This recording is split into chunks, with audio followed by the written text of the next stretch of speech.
You're listening to Scalay Sisters, episode number 66.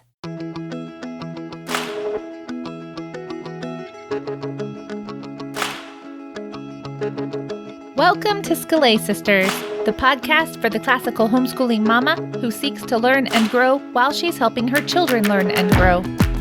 Scalay Sisters is a casual conversation about topics that matter to those of us in the trenches of classical homeschooling who yearn for something more than just checking boxes and getting it all done. I'm your host, Brandy Wenzel. You can find me at Afterthoughts. That's where you'll find my thoughts on educational philosophy and homeschooling, as well as all my Charlotte Mason stuff. My co-hosts today are Pam Barnhill, Mystie Winkler, and Abby Wall. Pam is a speaker, podcaster, blogger at pambarnhill.com, and author of two fabulous books, Better Together and Plan Your Year. Mystie is a second-generation homeschooler with 5 kids and too many projects. With her blog, podcast, and membership, she helps you organize your attitude so you can organize your life. Find her over at simplyconvivial.com. Abby is basically the queen of the Scalay Sisters sistership. Abby is a country-living farmer, rancher, a loving wife, and mom of 5 who homeschools and reads whenever she can. Speaking of the sistership premier Shakespeare mentorship led by Kelly Cumby, she's guiding us through As You Like It, just began, and it's not too late to join in. If you ever wanted someone to hold your hand through a Shakespeare play, Kelly is your woman. To join us, just go to scalaysisters.com/sistership and sign up for Premier membership. Today, the 4 of us discuss the Faculty of Friends concept presented by Ravi, Jain, and Kevin Clark in the new revised edition of the liberal arts tradition, an idea that also appears in Norms and Nobility, Poetic Knowledge, and more. We think you'll find this episode inspiring and encouraging, and so, without further ado, let's get to it.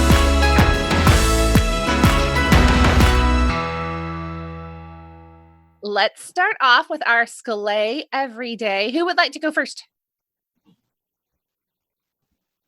Anyone?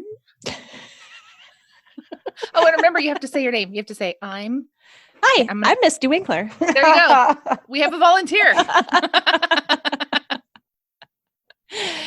And my Scalay Everyday is not a book this time around, and not because I'm not reading any. I am actually reading a few books, but I'll save those. I was reminded by the reading that we did for this episode that not all reading is Scalay, and that Scalay is more than reading.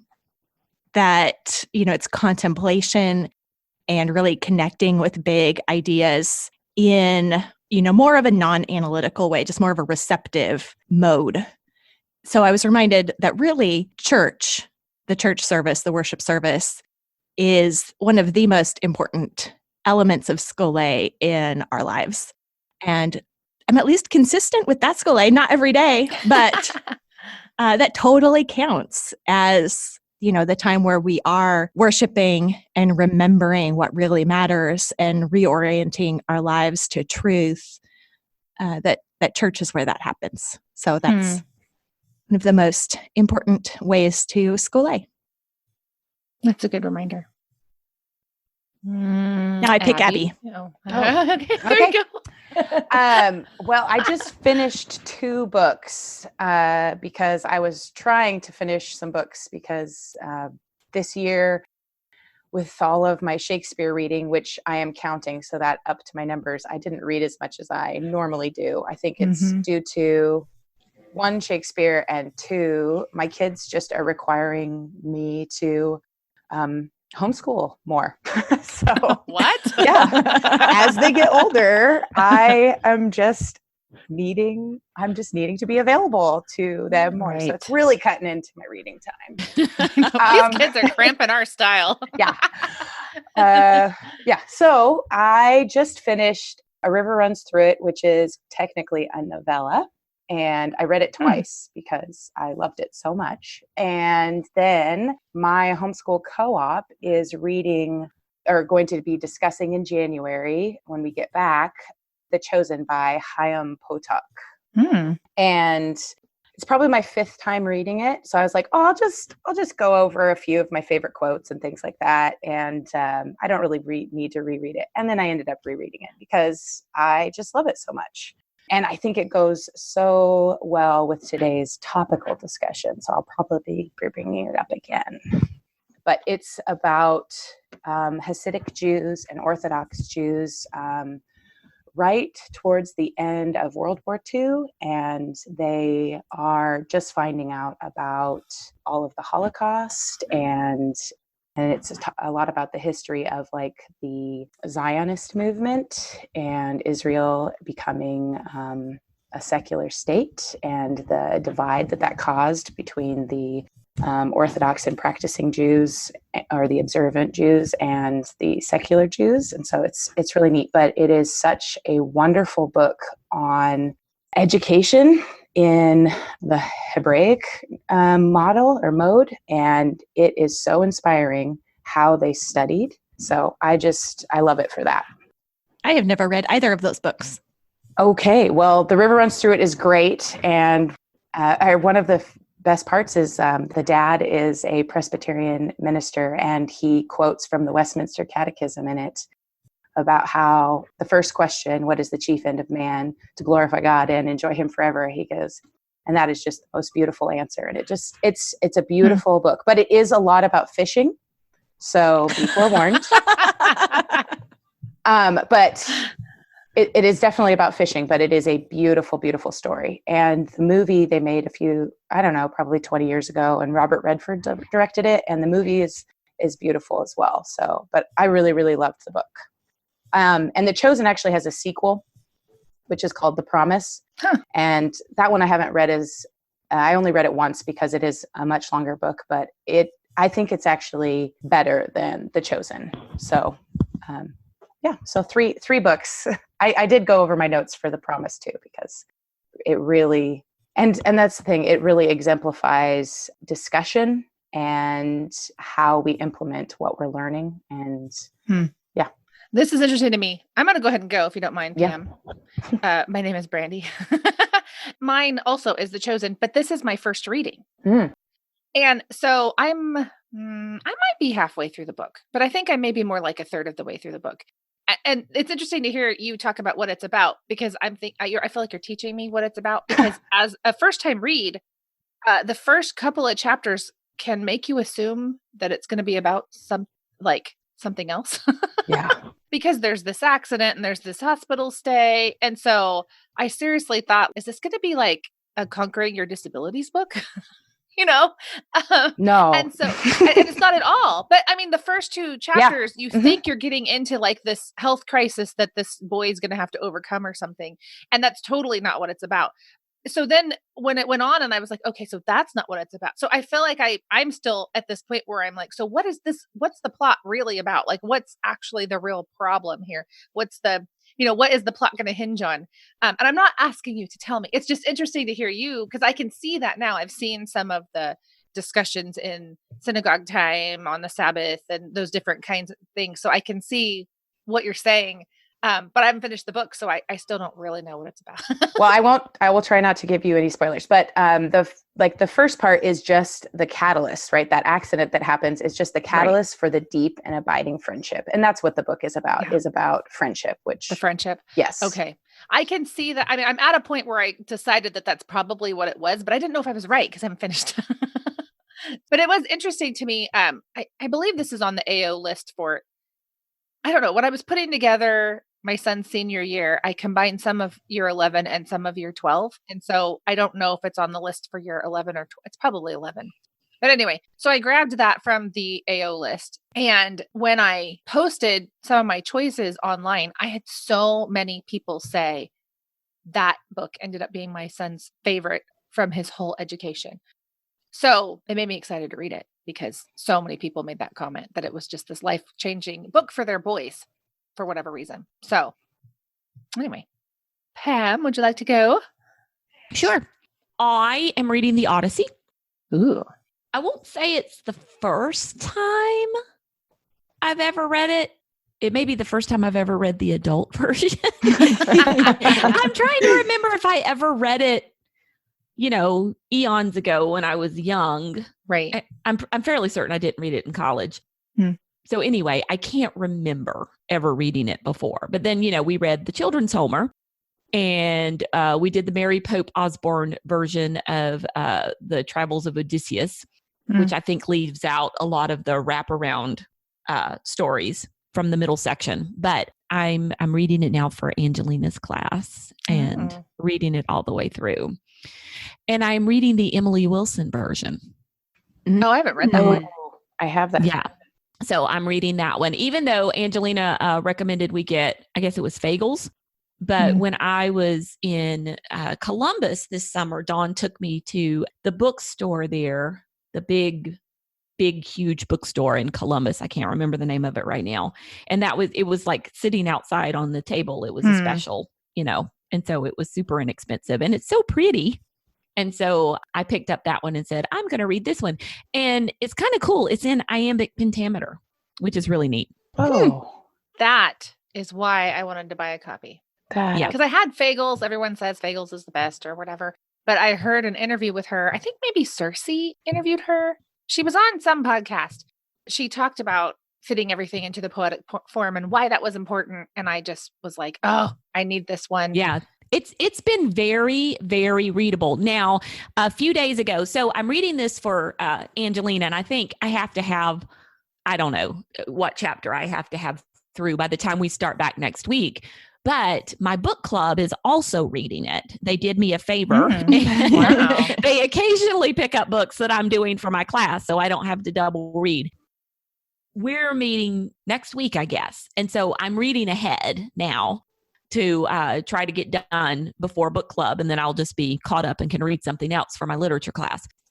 So over Christmas, I got behind, and I was like, well, let me see if I can maybe pick up the audiobook, because, by the end of the month, we didn't have an Audible credit. And I was going back and forth with, you own the book. Do you really want to spend the money to get the audiobook? Right.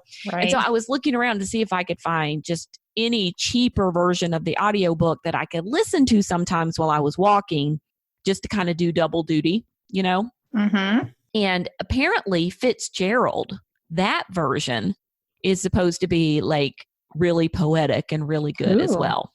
That's the one that I've read. I really like that. I haven't read Fangles. I know that's what people usually recommend, but yeah, I like Fitzgerald. So there, if you Fitzgerald is actually, there's an audio version. I ended up not buying an audiobook. I'm like, okay, put on your big girl pants and just, sit down and make a goal, read every day. Instead of spending this money or an Audible credit that I'm sure some child would like to use on something else. But when I was looking, Dan Stevens actually does an audiobook version of the Fitzgerald, which I was like, well, Matthew Crawley's going to read me the Odyssey. It's got to be good.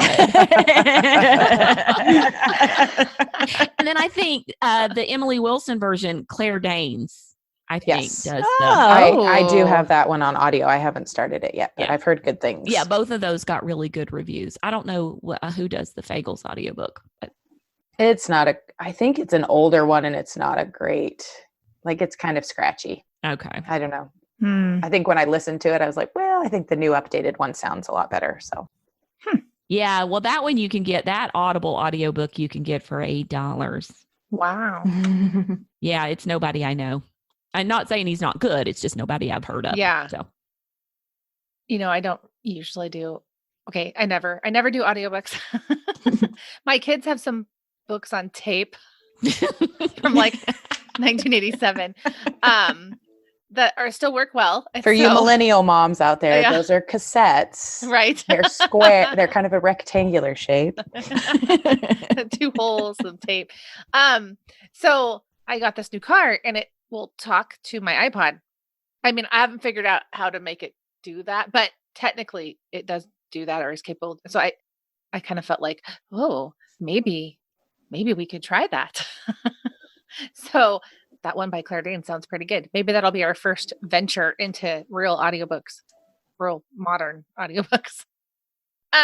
Okay, we are discussing today the Faculty of Friends concept, which is not a new concept, but I love the way that it is phrased in the new edition of the liberal arts traditions. This is one of those sections that did not appear in the first edition. But in the revised edition of the liberal arts tradition, we are mainly referencing pages 243 to 248. I'm going to read a quote to start us off. And this is from page 244, middle paragraph. They say, as John Sr. has taught, a school is a faculty of friends who love the truth. This is reminiscent of what we earlier noted in Plato's 7th letter, which says, after much converse and a life lived together, suddenly a light, as it were, is kindled in one soul by a flame that leaps to it from another. In the context of seeking the truth together and much dialogue, the members of the faculty begin to have conversations that are electric, conversations that they enjoy among themselves. The power of these conversations and this community is the real power of the school. I'm just going to stop there. I think this concept is it in Hicks's book too? Yes. Oh, he calls it something else. Anyway, for me, that was such a compelling thing that I brought away from Hicks's book, like 10, 12 years ago when I first read it. But what I will say is I think as a homeschooling mom, sometimes that can feel like discouragement. I don't have a school and there's no faculty. There's just me. So what I really am hoping that we do in this discussion is talk about, yes, what it is. In fact, I want to invite one of you to explain the IHP from Kansas State, the Integrated Humanities Program, because I know that they're referencing that as well in this section. But I hope that we can talk about how this kind of a thing can be applicable to the homeschooling, accessible to the homeschooling mom. So is it Pam? Are you the one that I feel like explains the IHP really well? Yes. Yes, It is. Okay. Congratulations. You won the lottery. Who gets to describe this thing? So take it away. Okay, so it was the Pearson Integrated Humanities Program, and it was in the 70s. It started in like 1970 at the University of Kansas. And John Sr., who wrote, Christian Culture. He has The Restoration of Christian Culture, and the other one is The Death of Christian Culture. So obviously, yeah. So Death of Christian Culture came first. It was him and a couple of other people, Dennis Quinn and Frank Neelick. And so these were all college professors. They started this program, and the idea was that they were going to teach the great books. They were going to teach the classics all the way up through the Middle Ages and the Renaissance. And then James Taylor was one of their students, Brandy, Poetic Knowledge. Mm-hmm. They would also, it was a poetic mode of teaching. They would also get the students together, like college students, for like poetry memorization, singing folk songs, waltzing lessons. Astronomy was really big. All of the students learned italic calligraphy. That was all part of what they did. So it was an extremely successful program. They got all these kids in there and they started doing the program, and it was just wildly successful. They were learning so many things, and they were shut down because so many of the students became Christian. Of course. And so many of these students converted to Christianity, and they thought that they must be indoctrinating them. And so they shut them down for indoctrination, that they were proselytizing. So oh my, they had a huge investigation. The committee, it said that there was like no evidence that they were actually doing this, but they still shut down the program anyway. So it only lasted about 9 years. And some of the greatest Catholic thinkers of our time, bishops and people who started monasteries and things like that, came out of this program. That's really interesting. I knew Taylor did. In fact, that's why I couldn't remember if it was also in Hicks's book, because, I'm a Taylor fan.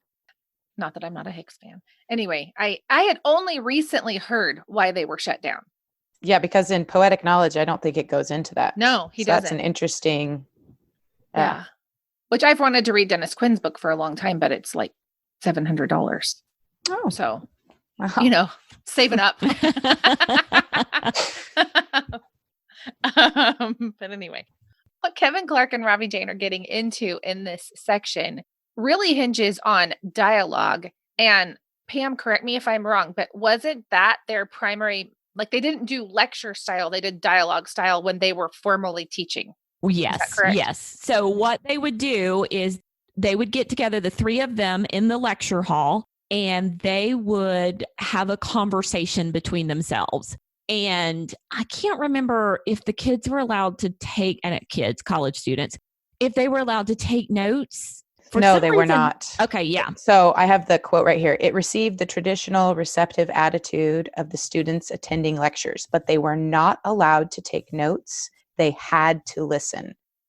And in fact, these twice a week, hour and 20-minute meetings were not lectures at all, but rather conversation between the three professors, one from classics and two from English, who had come to know one another through their shared ideas of education and had become friends. Yeah. And they were by design unrehearsed and spontaneous, simply begun by taking up some moment of the Odyssey or from Herodotus or the Republic that interested one of the teachers, then exploring it with anecdotes, stories, connections, and other readings, and it following it wherever it took them. Kind of like a podcast. I mean, I'm not like, we're not like at that level, but you know, kind of like a podcast. I would listen to that podcast. Yeah, for real. Yes. I wish those had been recorded. Wouldn't that be amazing? Oh, yeah, it surely would. But yeah, and they weren't allowed to ask questions either. My understanding, and I can't remember where I'm getting this from. Like, so we talked about it on that particular podcast with Ravi. And so then there's not a lot of information out there. I need to get Poetic Knowledge and read it, but there's not a lot of information on the program out there, like the program itself. I can't remember where I'm pulling this from, and I could be in error, but my understanding is they weren't allowed to question either until they had reached a point where they could then enter into the conversation. Yes. Now and then the teachers would acknowledge directly the presence of nearly 200 students in the hall, but for the most part, the experience was one of listening and watching a real conversation take place. What are you quoting from? The Poetic Knowledge Oh, by okay. James Taylor. Yeah. I pulled it out because you guys said we were going to do that, and I do not remember that section at all. well, it's towards the end. I had to skip ahead because I'm not that far. I'm only on page like 40 where I was, but I needed to, since we were going to be talking about this, I read the chapter about the Integrated Humanities Program. So, see, now I am going to have to buy a book. yeah. Just have to go ahead and get it, put it on my list. See, you'll make it a real episode. But yeah, and it's the poetic, the intention of the professors not to talk about teaching in the poetic mode, but actually to do it. So yeah, it was one of the recurring themes of the IHP was that life was not fun, but it was certainly often funny. So there was always laughter in the classroom too, which I thought was such a great point. And it goes towards, levity and laughing well, all those things. Right. We've been talking with kids lately about asking questions during movies. Stop. The movie will most likely answer your question. Quit interrupting everybody's train of thought. And so one of the things that my husband and I were talking about was how often we think our questions are so important. And yet sometimes that it means it's almost like we're not open to following someone else's train of thought. Not that it's wrong for us to ask questions or for our kids to ask questions or anything, but it is interesting that they had to have the discipline of submitting themselves to someone else's train of thought. Mm-hmm. Okay, so to me, I'm listening to this and I'm saying, well, I'm never going to teach that way not even because I don't want to, because I'm the only teacher. So then I'm reading Clark and Jane's book. What does this have to do with me? It sounds very inspiring, but, they're saying the power of these conversations and this community is the real power of the school. And yeah, I don't run a school, I run a homeschool, but it makes me feel like I'm at a disadvantage in some way. So why would we want to talk about this if none of us or most of us aren't going to attain to that? I don't think we are at a disadvantage. I think it's just going to look different. We are a part of a co-op, and for years, the moms have been reading really great books and then discussing them. Now, the kids aren't always a part of that, but we also have formed friendships outside of that. And my kids often will sit in on discussions when a few of us get together and we're discussing books, and they'll just listen. And we've even told them, so it was so funny that we were reading this, because I was like, oh yeah, my kids do that too. Now, they may not stay the whole time, and they don't, they're not, hanging on bated breath here at these things. But, I have some kids that will, like to air their opinions. And I was like, actually, we're having a discussion right now, and you just can listen, but you can't participate. This is my friend. This is my play date. If you want to go play with your friends, you can do that. But this is my time. I think that, Mystie, what you said earlier about how church is part of Scole and that restful thing. And I was thinking about how we have the Eucharist, right? We have the wine and the bread, the body and the blood and things like that. And that's part of the communion, right? But that extends to the fellowship and things like that. In my church, we have a weekly potluck. We don't always attend, but it's an extension of that, right? This feeding and friendship and these great conversations that are happening within our church communities and things like that, where we're all children and adults and grandparents and different things are all having these meals and conversations. And I think that the dinner time is actually a place where some of this faculty of friends is happening. Maybe it doesn't look just like this. Obviously, we're not in university setting, but I think we can get glimpses of it. I don't think it has to look the same. Well, and I think the benefit that we get to leverage as homeschoolers is making this a whole life connected thing where it's not, we aren't bound by school walls and school hours. We want our learning and all of this to extend naturally and organically in our lives. That includes this faculty of friends. So yeah, regular family dinner conversation. That's a time and a place that we can leverage, as well as having friends over, whether that's just mom play date where we have conversations, or even having other people over for dinner where there's going to be interesting dinner conversation and the kids can sit there and listen and it's really good for them. Yeah. Yeah. You mentioned that when we had started talking about this, Mystie, and I thought, well, that's a fabulous way to kind of bring some of this into your homeschool. It's to have interesting people who have knowledge about things and have these conversations with them. And your kids can totally listen in on that. I think one of the things that struck me is we first started talking about it, first there's this great disappointment. Oh, I'm never going to be able to give my kids anything like this, And then you have to remember it's one way to teach and it's one way to learn. It's a very good way. It sounds like a wonderful way. I mean, I would just love to learn by listening in on fascinating conversations, but it's not the only way. I mean, Jesus never did this. He was the only one talking and everybody else was listening, So, and then Socrates did, the whole Socratic method and his questioning technique. So it's one method of teaching. And so I think the big thing is we don't look at this and go, oh, look, this was so wonderful. And we're never going to be able to give our kids this. We don't fall into despair over it. But figuring out like little ways we can do bits and pieces of it to the whole is a better way to look at it. One thing that definitely applies to us, what would be the benefit of having this kind of friendship or these kinds of relationships, even if your kids aren't present? For example, my book club happens at night and I leave my kids at home and I go somewhere. So my kids don't ever see it. They have no clue what goes on in book club. Why would that be beneficial to a homeschool mom directly to the homeschool and to the children? I thought it was interesting on 245, they write, the curriculum must include within it those things, books, and concrete and mysterious realities that are loved by the faculty of friends. Thus, no two schools, each having unique faculties, will ever have the exact same curriculum. And I was thinking about how, in the context of book club, we'll get into a conversation that has direct impact on maybe not everyone's curriculum on the same exact night, but I have changed things. I've added or subtracted books or whatever based upon a conversation. And I know other ladies have as well, where it's changing how we think about something and it's changing our love or making us braver to do something that we love. And it does have a direct impact on the homeschool, even though those other ladies aren't, for the most part. I mean, we do have some co-op people in there, but for the most part, they're not directly teaching my kids, but it still makes a difference that we had that we read the thing together, that we discussed it, that we had the conversation. Yeah, I think that's definitely true. And it also gives us practice in having conversations, Yes, which we need. But I also think that this idea reminds us that it's not just conversations about educational philosophy that we need. No. We need to be more broad and more interested than just having conversations about how to homeschool and how to educate these are cross-discipline conversations.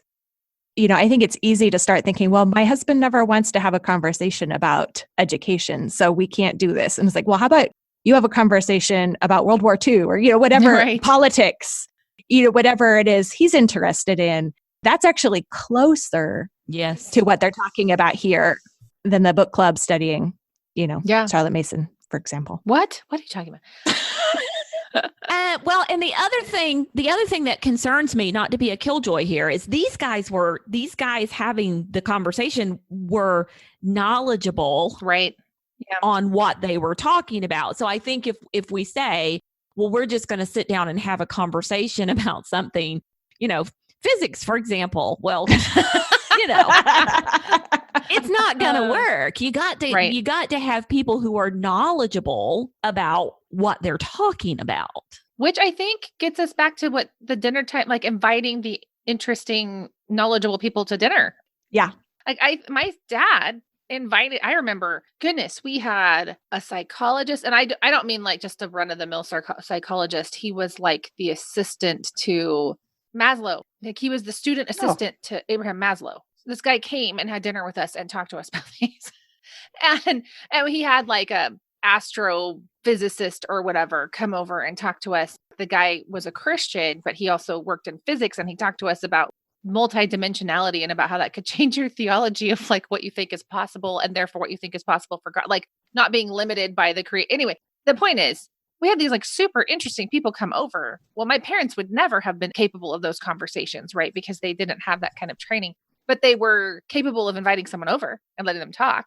Mm-hmm. And I have never done this. It's like a part of my childhood that I really value, but I've never really even had the opportunity to do it. But I can see how it was really formative, at least for me. I've never talked to my sister about it, but you're right. I was even thinking like our weekly Bible study is another example where this kind of thing can happen. And actually, our kids are allowed to sit in on it, and they mostly just listen. Mm-hmm. But, we either discuss a book or discuss the sermon series. And if we alternate, half the year is the sermon series and half the year we pick a book to study. And the kids are allowed to sit in on that and participate if they want to, I suppose, but they never do. They just sit in the back and are quiet. And that's awesome. Yeah. I think sometimes some of the grownups feel like, oh, if they're sitting here, they should say something. But, the reality is they have nothing to say. And it's wonderful for them to just sit there and listen. And that's exactly what they should be doing. And it's great that they're willing to sit there with their apple cider and just listen to adults have conversation. True. But we do tend as a society to assume that kids should not be around just listening. Like that's awkward. And it is sometimes not actually feasible.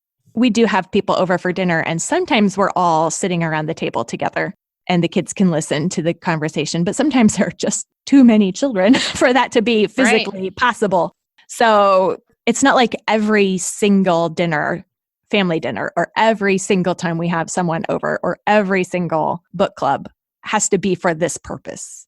This is just one purpose and one thing where we could think about, we could do that here and there. It's not like, okay, now we have to be doing this all the time. So I think another way that this could be done, you would just have to find people who were doing it or talk people into doing it, is via video or online lesson. It would be really interesting. Like to find your sisters? No, not find your sisters. I'm going back to this idea of there are people who know things and I would like to listen in on their conversation. Yeah. Not that we don't know things, we do, but the things I want to learn about are not necessarily things that I know. That was profound. Y'all should write that down. I'm making a quote graphic right now. For example, I'm just going to go back because I'm learning from Angelina a lot this year. How fascinating would it be if we could convince her, instead of like speaking directly to the camera and lecturing us, not that what she's doing anything wrong. I mean, I love her classes, but instead, why don't you and Thomas sit there and have a conversation and just allow us to listen in on it? That's the kind of thing. And it goes back to podcasts. I think there are you can find podcasts where, this is happening. This kind of worthy conversation is going on. Yeah. That you can kind of Yes. listen in Yeah. on. Christian podcasts that I listen to, both Pints with Aquinas and Mortification of Spin, both of them, my favorite episodes are ones where they invite on someone who is a theologian or has some sort of specific area of specialty in the faith. And then the hosts are knowledgeable enough. They might not be experts in that exact area, but they're knowledgeable enough to have a really good conversation with that person and ask good questions. And the result is, I would assume, pretty similar, really. I mean, you're listening to this back and forth, and the expert is often taking the lead. So you really are getting some good information, good pieces of knowledge from listening to it. But I bet it is. I would think that that's probably how we come closest to it. It's just a matter of seeking out those situations where that's happening. Which means our kids can have that because we can listen to that in the car as we're driving to the doctor or the grocery store or whatever, really. One other thing from Poetic Knowledge, and I have it highlighted here, is it was talking about that the IHP, they knew that their students were so reliving their childhood when they were teaching in this poetic knowledge, this rediscovery of their childhood, which for many of them had been unfulfilled, was of great importance in the 2-year program. The professors knew that a materialist society with all its utilitarian goals that suffocate the poetic nature of the human being had rushed many of the students through childhood, that time of leisure in which the wonders of reality are encountered simply as wonders. As this entire study has demonstrated, there can be no real advancement in knowledge unless it first begin in leisure and wonder, where the controlling motive throughout remains to be delight and love. And without the reconnection with their childhood to the appropriate emotions, the students would not be teachable. I just loved that part because in our society, probably not in homeschools, because I think kids get to be kids a little bit longer. Mm-hmm. And they were talking about how they used Aesop's and all these wonderful timeless stories in that respect. So I know that was not what we were talking about, but when I read Poetic Knowledge, one of the things I really came away with was they had to do this in college because childhood was not properly done for these students. And that if we could do childhood well, then college would be able to build on that, which is how it's supposed to be, right? You're supposed to be moving on. You're not supposed to need to read Pinocchio in college. You should have already read Pinocchio and experienced it. So I think that the IHP teaches us that there are things that we can do with children that make something like the IHP almost unnecessary in a sense. I think that they were using that technique because it's appropriate in childhood for children to eavesdrop on adult conversation. Like that's normal, natural, that should be happening. And so if that is happening normally and naturally in our home, like that's what we should be looking at. Is there adult conversation happening? And it's appropriate for children to eavesdrop. Mm-hmm. And that's a good way for them to learn. And then in the faculty of friends, the part that I liked in liberal arts tradition was saying the point here is to bring them up to be able to participate in these conversations. Yes. So as they get older, and if they have been listening in and learning from these conversations and reading broadly, it's time for them to practice this as well. So conversation, treating them as friends and learning alongside of them is another, like they can be the friends that we're having conversations with too. And that's actually the goal.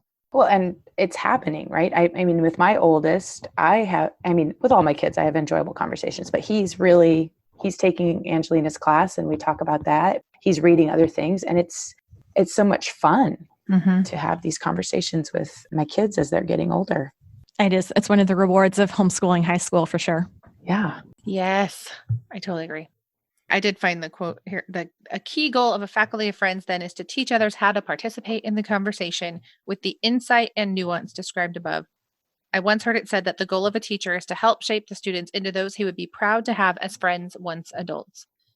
And that's a good reminder, Mystie, what you said. I think because when my children were little, I don't know. There were some conversations that I felt like they shouldn't hear. For example, if I had a friend that was talking about her children, where those children were their friends, and they didn't need to overhear things that were said about problems disciplining their own friends or whatever. But then I think it became my habit to be like, the adults are talking, go do something. Even when that wasn't needing to happen. It was more for my own convenience, right? Or whatever. Anyway, in listening to you, I thought, oh, it's just being comfortable with someone looking over. I mean, sometimes to me, it feels like the equivalent of someone looking over your shoulder when you're reading a book. And you're like, can you please stop? So, I mean, really trying to get comfortable with the eavesdropping. I mean, as long as they're trained not to constantly interrupt, but that's what they were doing, right? They weren't supposed to take notes. They weren't supposed to raise their hands. So the adults were talking and the students were overhearing. And it was set up in such a way that was done in a really healthy way. I have my mind kind of a whirl about how to pull this off because you're talking really, I mean, they can overhear conversations that are podcasts, yes, but between mom and dad or between dad and his friends or between mom and his friends or a couple friends or what, I mean, like there's actually probably a lot of opportunities when we start thinking about it. Yeah. I mean, it makes it obvious that manners training is essential or this can't be pulled off because I have been in conversations with friends or, other adults where the children not only interrupt, but are even given priority in the conversation, like as if whatever they have to say, even if it's off topic or, just silly, is allowed to interrupt the grown-up conversation. And that's not how my husband or I were raised. So it seems really awkward and awful to us. I personally hid behind couches and under the tables when my parents were having interesting conversations. I have a daughter who does that as well. Sometimes I'm like, oh, get out of here. She likes to know things. She likes to be in the know. Okay, but I'm going to go back to this is not just every conversation. So it's kind of like, Brandy was talking about earlier. Mystie says not all reading is scolae. So not all conversations are, the kind of these kinds of conversation. Right. These are very specific. Yes. Yeah. These are very specific kinds of conversations done purposefully, even though, I imagine that it's probably interesting. You fall into these conversations without necessarily meaning to, with your spouse or something. We have that situation arise sometimes where, we don't mean to get up and talk about just war, but we end up having this long conversation about it or something. So, but it's not every conversation you're having. Right. Good point. Yeah. I had pulled up a couple articles when Brandy asked me to summarize what the IHP was. And I want to go back a little bit. It said, there's a quote from one of these articles from Quinn. And the quote says, while some Catholic grade school and homeschool curriculums have tried to incorporate facets of the program, often intermingling the educational philosophy with the great books approach, none, they believe, has recreated the program's atmosphere of wonder that proved so fertile for uncovering truth. So we're kind of focusing on the faculty of friends idea here, but like Abby was talking about earlier, that wonder thing was such a huge part of what they felt like made the program successful. Not just the lectures that these kids were going to, but the stargazing and the dancing and the poetry and memorizing poetry. They memorized a lot of poetry and other things like that. So all of those things we can do. That's true. That's a very Charlotte Mason concept too. The idea that the teacher is cultivating her own interest in the world around her. That, what does Charlotte Mason call it? The fullness of living, right? And the idea that if you don't have fullness of living, you can be well trained and you can have read the books, but you're not going to be able to pass it on because it's a quality of who you are as a person, not just something that you do or something that you've read or something that you've learned. And it's very much evident in liberal arts tradition in that first section, them talking about that musical education in the beginning of that book, that being the foundation for the trivium. We've got to have this first before we can move on into the liberal arts. Yeah. And I was thinking too that it's not this systematic, formulaic, paint by number set of things, right? It is very classical in its approach, right? It is reading, discussing, thinking about things, observing, but it's not necessarily memorizing dates on a timeline or, rote memorization of things. Like, yes, that can be part of it. But what was interesting to me is that they never looked at a poem to read, to memorize. Other students had to teach them, which I thought was and the songs and the waltzes and things like that, like how they were taught was by doing this poetry and not by analyzing or things like that. But it was by the practice. I thought that was just so interesting. And what a neat situation that, maybe we couldn't, that would be hard to recreate, is like this huge cohort of people who are second years teaching the first years how to do these songs and things like that. So anyway, it's interesting. That kind of reminds me of how in a larger family, you'll actually get some of that effect of like kids passing down things to other kids. Mm-hmm. I don't know. I see that mainly with handicrafts. Some older kid knows how to do something and some younger kid wants to know how to do it. And they all know they shouldn't wait for me to teach them. And so, I mean, I try, but we all know. I wonder if that's another cultural thing that we could encourage in our homeschools is kids who know things to teach, because you've got different kids that run off in certain subject areas on their own because they naturally take to it like a fish to water. Right. And so they're good at a language or they're good at a craft or they're good at whatever, and encouraging them to pass it down. I could see that being a helpful thing and builds that family culture of wonder, and because it's based on the excitement of that person.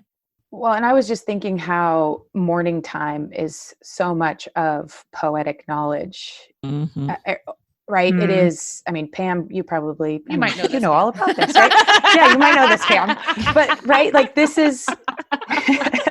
Sorry, Pam. That's amazing. I've never made that connection. Have you heard of this thing? It's like you wrote a book on this about this very thing, but it is. It's that poetic knowledge. It's those beautiful things. And we're learning them together, right? Because also, Pam, you might know this, but it's better together.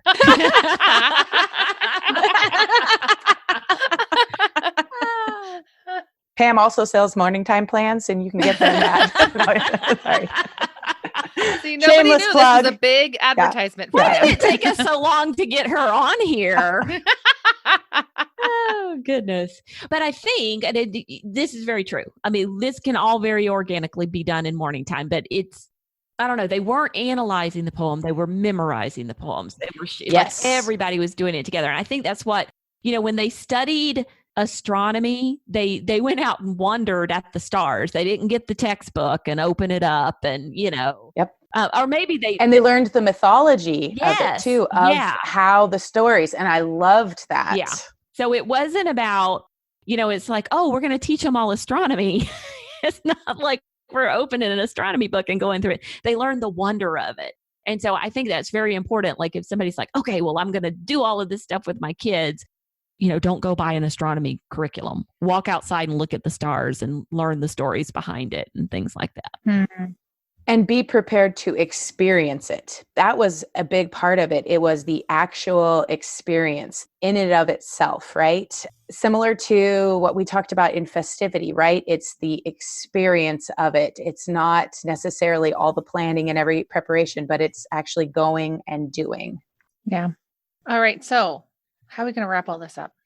Well, I think that we should think about the conversations that we have and the conversations that our kids have access to listening to, and just try to find ways to make it happen naturally and organically, to invite someone over for dinner, to listen to a particular podcast in the car and tell the kids, no, they have to be quiet and just listen to it because it's interesting. Mm-hmm. Yes. To become interested ourselves in the topics that other people are interested in so that we can be conversational companions and make these conversations happen. To not get siloed into only educational philosophy or only some kind of pet topic, but to be interested in all of living and all of life, and to ask questions, like to be a model student in those conversations and to ask good questions of someone who is knowledgeable or interested or has something to say. And to realize that real learning can come out of just having a conversation with somebody. It doesn't have to be opening a textbook or buying a curriculum or anything like that. That's a very valid form of teaching and learning. I think to help with that, reading widely so that we can make our own connections to these things, right? That was a big part of it, is they, would follow their bird trails because they had all of these the science of relations, making our own connections, and reading widely, like in the 5x5 challenge. I was just thinking that. Really, seeing the 5x5 challenge as an opportunity to expand your reading horizons, to expand the things that you're interested in. Because if you feel like you're not interested in something, but you buy a really good book on it, lots of times that will change. That wide reading, well, what is that? Like the education of the Christian Prince, right? That one of the things it prepares you for is the ability to talk to anyone. Yes. So the wide reading will enhance your conversational abilities too. Yeah. Because you have more to draw on in more subject areas. Well, I think that's great. Any final quotes or anything to share, or any more practical tips before we head on out? I think have someone interesting over for dinner. Agreed. Tell your kids to sit there and be quiet. All right. But don't hurt their feelings. I totally hurt their feelings. Doesn't even matter. What do feelings have to do with it? See, I'm just saying it for all those people out there who listen to the Scholé sisters and think you're heartless, but you're not. Well, thank you guys for coming and having this wonderful conversation. Have a good rest of your day. Thanks. Bye, Bye, Brandy. Brandy. Abby, Bye, Pam, everyone. That's it for today. Thank you so much for listening and being a part of the sisterhood of the podcast.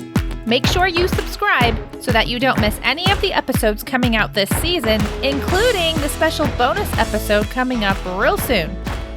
Every Scholé Sisters episode has a Scholé sheet, and this episode is no exception. At Scholé Sisters, we want to be people who apply what we learn rather than just listening and then forgetting. Scholé sheets are individual journal pages designed to help you apply the ideas from the episode. Download your Scholé sheet for free from our show notes at scholésisters.com/SS66. Don't forget that the Sistership Premier Shakespeare Mentorship with Kelly Cumby is kicking off now. Go to scholésisters.com/sistership and select Premier to sign up. Next episode, Abby and I are discussing proper motivation in learning with the one and only Karen Glass. This is an episode you do not want to miss. Until then, we want to remind you once again that homeschooling is a marathon you needn't run alone, so open up your eyes and look around you. Find your sisters. I'm just sitting over here, regulating my breath from my nice long run, Pam. So, no, I'm joking. She's doing yoga during this conversation. Yeah, no, it was really a short, quick, movement. We're like 40 minutes in and haven't started on our topical discussion. So I think we should start. All of a sudden, I stopped being able to hear you guys. Well, we We stopped just talking. weren't talking. Yeah.